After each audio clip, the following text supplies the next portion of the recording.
We're back, baby. Horns up, talking Texas pod. Pretty wild news once again. Like a week before we're going out and doing the damn thing and going for the national title we've all coveted for so long as the top 4 team. The number 2 team in the SEC in our first year there in the preseason rankings. Pretty wild news once again at the running back spot, which I think will be a pattern, hopefully changing for the better. Jaden Blue tweeted or put on Instagram a really great photo with all the previous running backs he was in the room with and all their NFL spots, and his is a question mark, and he says time is coming. So Jaden Blue feels ready to assume that clear-cut number 1 spot. We get Velton Gardner from SMU, previously with Kansas. It's a 6th season, so he's coming in as a grad transfer, 5'9", 195, experienced body, not too many touches, but at least experience at the college level, at the D1 level, Big 12 level, at the running back spot. So Velton Gardner comes in as a grad transfer, a week before the season. I didn't even know that we were allowed to do that. I thought everyone was on campus. I thought everyone was doing their thing. I thought everyone's ready to rock for the season with whatever teams they're with. And then all of a sudden, out of the blue, we get this transfer. I'm not complaining about it. Pretty great to get a body in the building, but totally unheard of. Yeah. There might be a stipulation involved with how many years he's been eligible. Mm-hmm. Maybe that's the case because this is going to be his 6th season. But it's wild, but at the same time, like, how much playing time is this guy going to really get? Because we do have Blue, we do have Jarrett Gibson, so those 2 guys probably take on most of the load. This is just a pure depth move at the end of the day, where we want to continue just to have bodies in that running back room. And I hope he does get some snaps because, it would suck for someone to leave a situation where he would get playing time for another situation where he won't, especially in his last season as a college athlete. Sure. But I think the most important thing here is just depth, because we've already seen 2 running backs go down. It would not be unheard of to see a third. So we need to make sure that we have bodies ready to roll. But getting acclimated to an offense, brand new offense, is not a easy task, especially at the college level. But if there's any position that you can do it quickly, it is running back, because for the most part, those schemes are pretty similar. You just really have to work on chemistry of the handoffs and knowing which gaps you have to fill. But for the most part, you're running between the tackles or outside the tackles, and there's not that many, things to learn besides maybe some hot routes and, some audibles and stuff like that from the quarterback, and just getting acclimated to your new team. Yeah, absolutely. T-Dot, what are your thoughts on this peculiar news on the week eve? Well, I think more than anything, this is an indication that college football and the NIL world has completely changed the game. And this is an example that is rarer to us at this point, but 2 years from now, this might happen to every team that's a top 25 team and competing, right? Where they get someone 2 weeks before. I think the specifics of it, I imagine, have to do with the fact that he's already graduated college, but still has the eligibility like Nick was talking about, so that the transition from school to school is much easier than it would be if, say, he was a sophomore or a junior and he had way more loose ends to tie up from an academic standpoint. Yeah. I imagine that as soon as Baxter went down, they had conversations started with this guy, or maybe even conversations, in the off season where he was a thought, but it wasn't necessarily a done deal. And you only have so many roster spots. So, while you are trying to get transfers in the portal, you have to say no to some people, right? You have those conversations, just like every recruit that you're talking to doesn't necessarily mean they're going to end up on the 40 acres. But I'm glad that we're bringing him into the room. I think he will get a decent amount of work. This is his 6th year in college, but like you mentioned, Josh, like, it's not like he's been worked to the bone at this point. He's got under 230 carries in his 5-year college career. But he still has some touch. It's not like it's kind of like in between of, like, you're right, not work to the bone, but he still has some experience in the field. Like, he's got, I would say it's the optimal position if you're going to bring someone in. And again, position on the football field, like Nick mentioned, to play the running back, because all you have to do is get the ball and run, follow your block. It's a little bit more simple than being a backup quarterback coming in who then has to start because someone goes down or something like that. But I imagine that will happen in the next 5 years, where we'll be like, wait, this guy's on this team? I thought he was going to be on SMU going into the season, and now all of a sudden he's playing for Southern Miss and he's their starting quarterback week 5. Like, what the heck is going on? But yeah, I mean, I like that he played for KU. I like that he played, I believe that was under Les Miles for a certain point, and a KU team that was kind of turning things around. Creepy Les. Yeah. But he's going to be used, and it's important to get another body in that room, especially after the Clark injury as well. And answers a little bit of questions from the depth standpoint that we were worried about for me, in particular. And also just, this is a different game. This is more akin to international soccer than it is to any other sport now in the way that the transfer portal works. Yeah. Like, this is just for anyone that follows the English Premier League. Manchester City's second leading goal scorer before the season, before week 1, which was last weekend, Julian Alvarez, got transferred to Atletico Madrid. So like, this is the only thing that I can really comp that to with us getting a running back literally a week and a half before the actual season starts. It's ridiculous. But here we are. And I'm glad that our coaches are continuing to have those conversations no matter what time of year. And not to mention, just him transferring to us with Gardner, but also I think a Baylor recruit is already coming to watch on the home opener, 3-star defensive tackle. I'll pull up his name here in a second, who's a Texas kid. Jackson Blackwell is visiting the 40 acres and watching our game against Colorado State. So it's all aspects of the game, and it's something that you have to pay attention to even in the regular season. But I'm glad that our staff is willing to do that.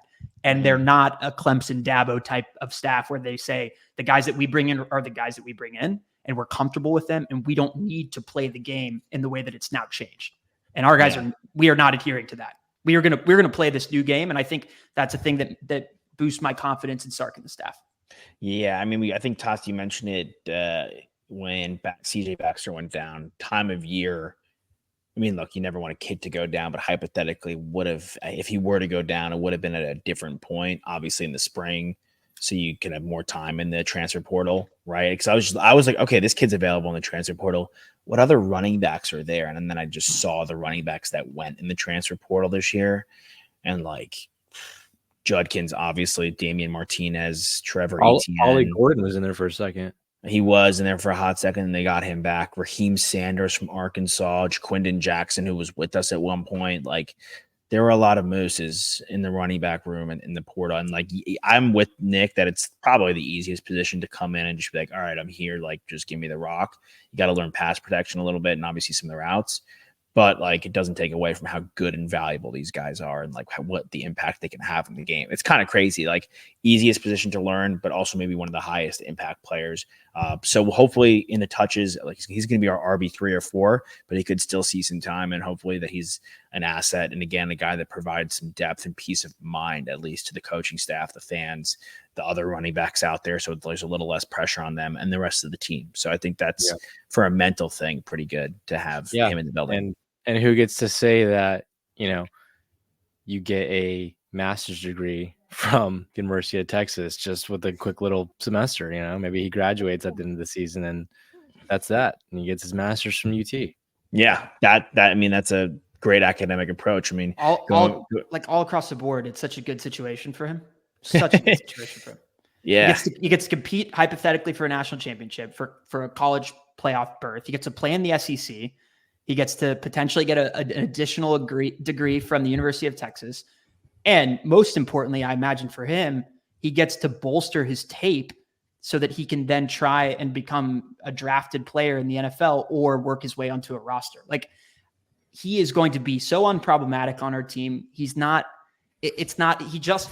in line with the goal that our team has. And I think part of the reason why I'm excited is also because I know that he's not going to be a problem in the locker room. It's not like this guy's, he was a true sophomore coming from another team where he was about to be the number 1 guy. And all of a sudden he's really talented, but he's in our room and he thinks he should be getting RB1 status ahead of Blue. Like, if that's not the case, this guy is going to do whatever it takes to make our team better and to see the field. Yeah. It's a great situation for him. He really lucked out. So happy for him. Welcome to the squad. Huck 'em horns. Enjoy the 40 acres as a grad transfer, my friend. Okay, let's get to the quarterback position. We've talked about several other positions. This position is one of the least controversial, even though everyone else that doesn't go to the school, isn't affiliated with the school, wants it to be the most controversial position we have. It is not. It is Quinn Ewers' job. We have Arch Manning waiting in the wings, but patiently waiting, ready to go if his number needs to be called, or ready to go next year. All the vibes in the quarterback room, I would say, and I think you guys would agree, are pretty damn sound. Now, Quinn Ewers enters a season where he's a Heisman hopeful. He's first overall pick, at least the first quarterback taken hopeful. And those are personal gains. And he's in a position with one of the easier SEC schedules, sans Georgia. He does have to go to Michigan, but that's looking like, hopefully, knock on wood, a great resume builder, but the best time you could see Michigan in the last couple years if you were to face them at their crib, and enters the season with still some questions. Not a perfect resume. Can he stay healthy? Can he mitigate some of the, at times, crazy turnovers? He's having a perfect game and then just turns the ball over. Can he mitigate sometimes slow starts? Can he come in, see it throughout the season for almost every single game, start to finish, and dominate and play that consistent brand of football?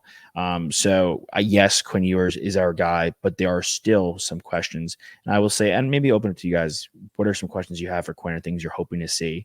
And I think that for me, in looking at that OU game last year, he kind of came out a little flat, turned it up, but came out flat, weird turnover, flat game, flat start, low energy, and was all of a sudden playing from his heels a little bit in a game we probably should have won, looking at how both teams finished. Yeah, I agree. I think that's kind of the big thing that I want to see more of is starting quicker in early games and also early in the game. Mhm. So I think that's just kind of a thing that Texas has been riddled with for the past 10 years, honestly, since I remember watching them before after Mac Brown. They just sometimes weren't firing off right away. We would go the first drive, it'd be a 3 and out, or you'd run 4 plays, you get 1 first down and you punt it, or you get an early turnover. And a lot of that also has to do with play call, and it has to do with just like the script that's being put out there and just doesn't work right off the bat. But for Quinn, I think he's one of those guys that is really fueled by getting hot and staying consistent with just being in the groove. And if he can do that early, then he can continue to build off that and make strides every single game and every single drive to put himself in the upper echelon of quarterback. And you don't want in a situation where he's trying to play catch up, because, at the end of the day, he wants to win the Heisman. He does. I mean, Sure, of course. Why wouldn't you? Yeah, exactly. I mean, if any player tells you like, oh, it doesn't matter to me, like, no, it matters, because it affects your draft stock. It affects your livelihood and, the money that you are potentially making through NIL and through the NFL. So for him, if he starts out slow and he feels like he has to play catch up to some of the other Heisman candidates, he might be doing too much in the middle of the season. And I really feel like he needs to come off firing game 1, game 2, game 3, put up big numbers, over 300 passing yards, protecting the ball, not turning it over at all with fumbles or interceptions. You can't really, you can, but like it's all luck when it comes to injuries. You know, protecting yourself is the biggest thing, of course, not taking the big hits, going out of bounds when you have to, sliding when you have to, knowing where the defenders are, knowing where your protection is. And I feel like, like I said, just bad luck, but there is some, sort of inexperience from injuries in college. Guys, they go from high school playing against 16, 18-year-olds who, maybe a few of them are over 200 pounds, to go into college football where every single defender is 200 plus, and can rep the hell out of 20 or 25 reps of 225. So like, it's just a matter of, some of them are pros, some of them are going to be professional football players. Yeah, especially in the SEC. Something that we all know, SEC defense is primo. So yeah, the big thing, taking one step further when it comes to maturity and coming out hot, not starting out slow or cold. Yeah.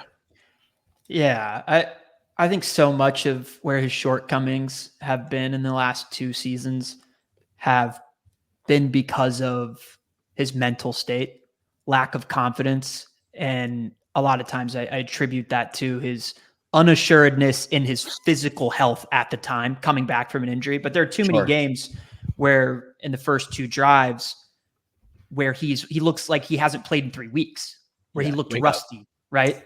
Where he's errant throws and missing easy screen passes, or, not hitting JT across the middle for an easy 5-yard little dump off and then letting his guy do the work.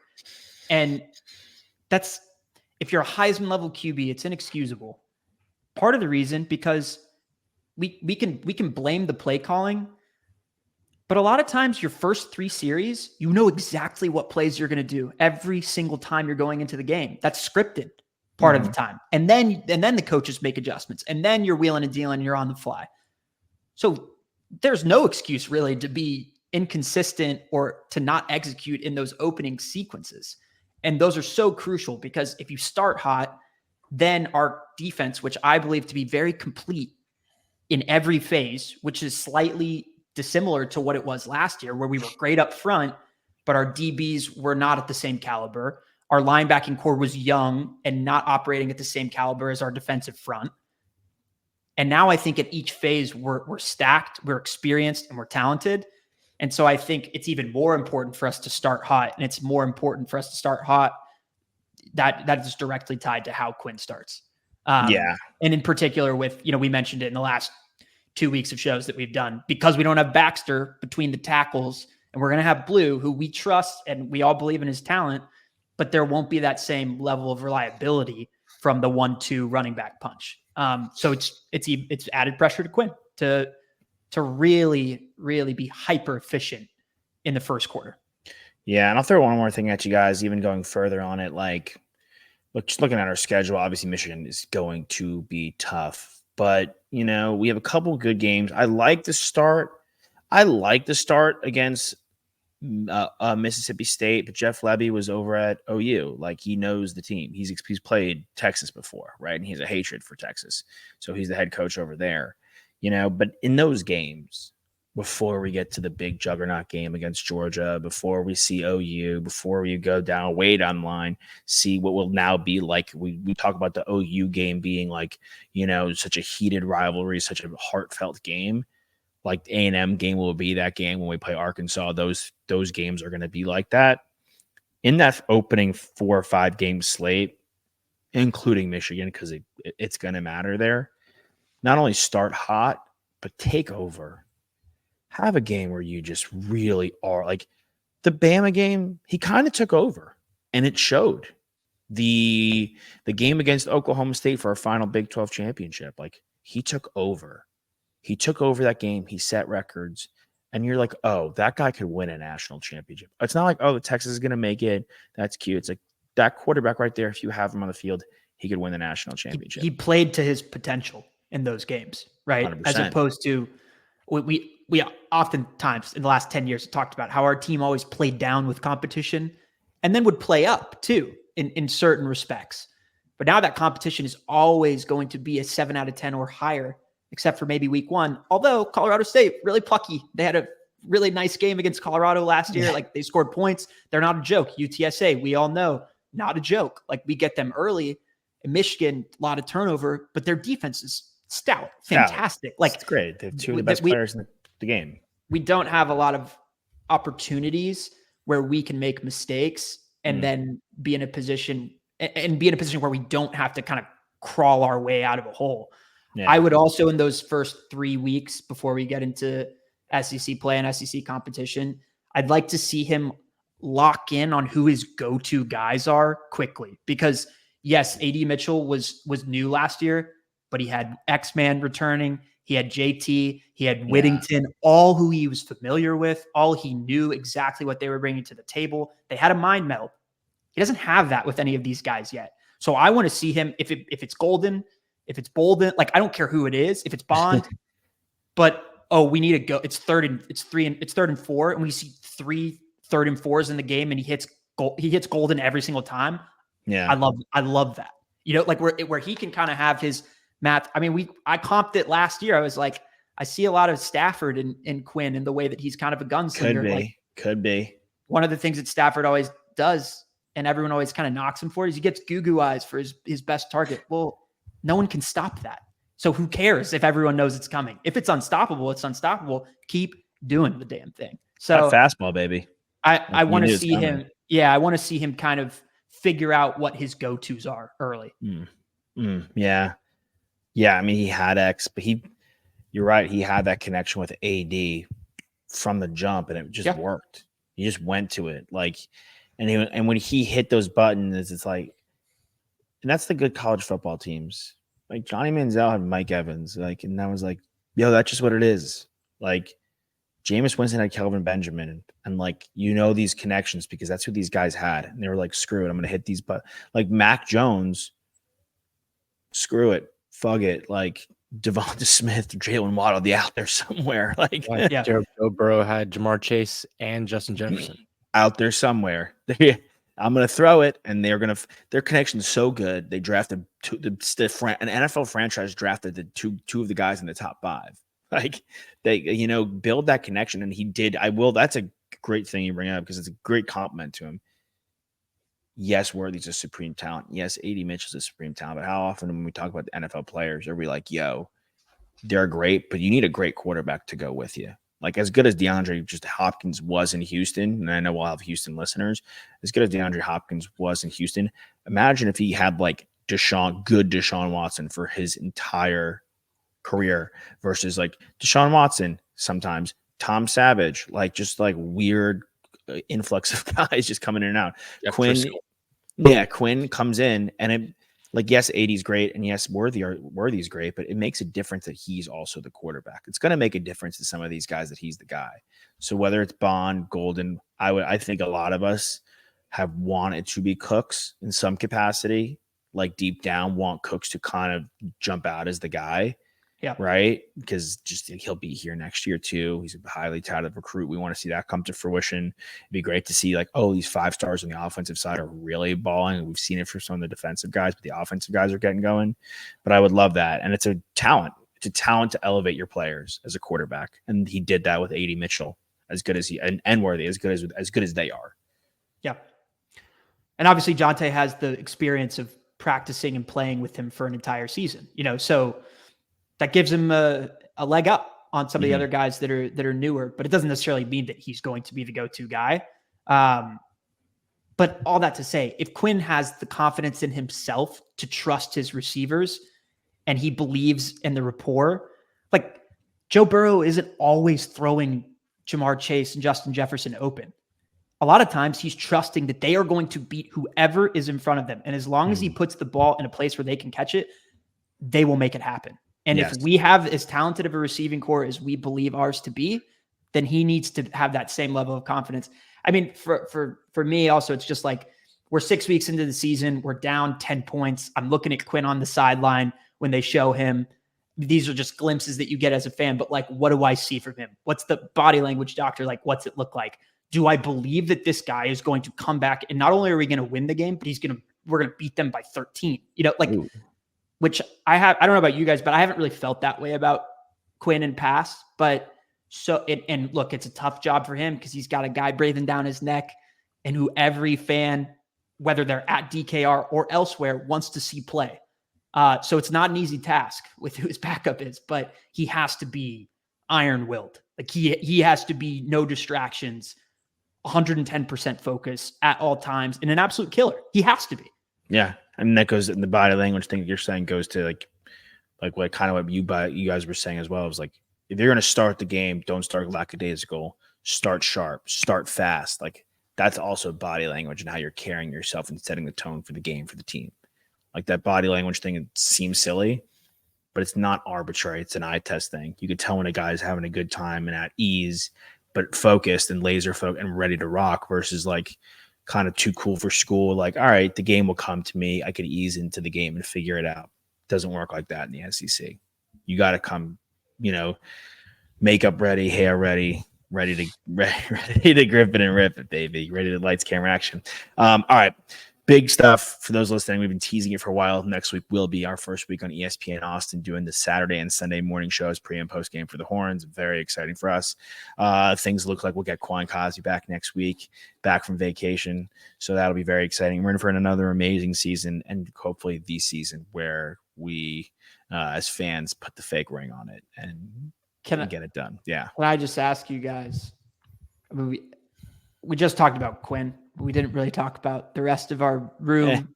For the two of you, how much do you want to see Arch, all things going as well as they possibly can for Quinn, health-wise and performance-wise? How much do you just want to see Arch mopping up when we're whopping teams? That's it. Yeah. Yeah. I want to see him as little as possible. Yeah. If we're doing well, that means that Quinn is doing his job and we don't need to see Arch at all. I mean, if we're mopping teams, getting Arch some of those reps, but also getting some of the other guys the reps too. We've got some other quarterbacks that are talented in that room that could use some playing time. I agree. Like Trey Owens, guy we're a fan of, but Arch is the number 2. He will get the playing time. No offense to Arch Manning. I want him to be great. I'm excited for him to be a Longhorn, stay a Longhorn, and be the quarterback for our future. The less I see Arch, the better. If I don't see Arch Manning, we're in good shape. Stay out of my way, Arch. You look, man, you're going to get your time to shine, and you're going to be great. And we have all the faith in the world in you. The less I see you, the better. Yep. In a good way. I mean, I mean, part of the reason why I ask is in that Alabama-Michigan game in the CFP semifinal, Orji got snaps. Like, he came into that game. Yeah, but that's a scheme thing, dude. That's not like. Well, that's part of the reason why I ask. I mean, Arch Manning and Quinn Ewers are different quarterbacks. They're not the exact same. From a physicality standpoint, Quinn can move better than he was looking like he was moving when he first became a Longhorn. Yeah, but I think also like the difference between, a JJ McCarthy and an Alex Orji are a lot different than Arch and a Quinn. They're way more different. They're different style quarterbacks. Like Arch and Quinn are still pocket passers for the most part. One's not just like a full only mobile quarterback. Yeah, and I'm correct me if I'm wrong, Nick. You've played the game more than I have, but I think Quinn's faster in college football 25 than Arch is. Is that true, or are they around this? I haven't looked at the ratings in a minute. Yeah, that's correct. I've played with the Longhorns enough to know that that's true. One guy is 6'5", 6'6", and the other guy is like 6'1", 6'2". So they are different sized. They are different athletes. But I agree with you guys. It's not as drastic. I mean, look, McCarthy. It's not like 18-wheeler package. Well, that's why I asked the question, is because, I don't know, maybe there's someone out there that wants Arch to line up in a Tebow-esque way when we get into the red zone. Look, that worked for Florida. That was a long time ago, but it worked for Leak and Tebow when they played the two of them together. Yeah, it did. I just think both guys, you're not wrong, but both guys are different.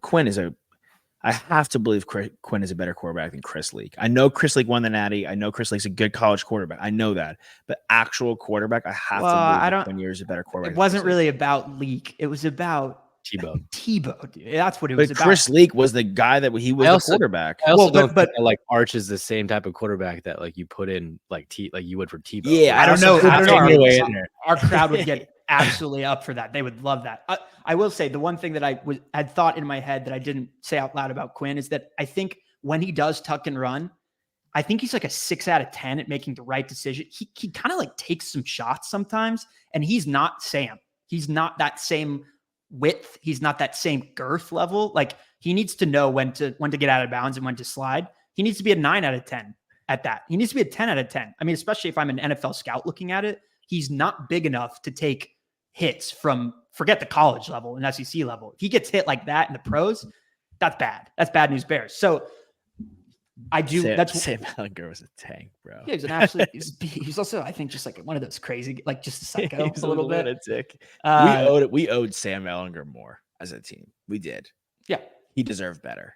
What was that game? The Texas Tech game where he brought us back from literally the depths of hell. When Bijan fumbled. Yeah, that game was no different Tech game. The year before. Year before. We won that. We won that one. That was the Zach Gitlin. Was that 3 OTs or 2 OTs when Like, Ellinger won? We got like an onside kick. It was just all crazy. It was just like all ridiculous that game. But yeah, I'm with you though. But I hope he runs better, makes better decisions, and just doesn't try to lower his shoulder and miss 2 games, because at that point, then we're seeing arch and things aren't good. Yeah, not as good as they can be. Yeah, not as good as they can be. Sorry. This shirt is off with DJ Nicky Snacks Carter. Get your horns up. We'll see you guys next time.